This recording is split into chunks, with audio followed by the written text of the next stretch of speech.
està clar que un vol aprendre però vol jugar, no?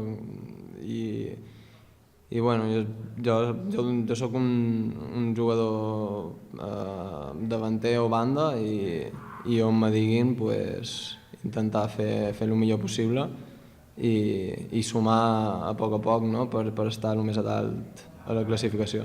Home, és un nano habilidós, és un nano amb molta velocitat, és un nano que el coneixem de la seva etapa juvenil, que era realment on feia els gols. Aquest nano jugava de davanter-centre. El fet de pujar-lo en el primer equip en edat juvenil va fer que allà el posessin a la banda i jo penso que aquest nano a la banda perd. O sigui, ell és perillós davant de porta, que realment té olfacte golejador.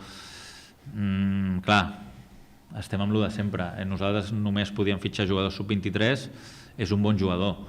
Ara no li demanem, igual que us deia amb el Mariano o amb el Moja, que estava a punt de caramel pel camp de l'Hospitalet, o el Robert, no li diem que aquests nanos siguin els que ens treguin les castanyes del foc, però jo penso que és un nano que, ja el veureu, és un nano de velocitat, descarat, molt treballador i confiem molt en el seu rendiment.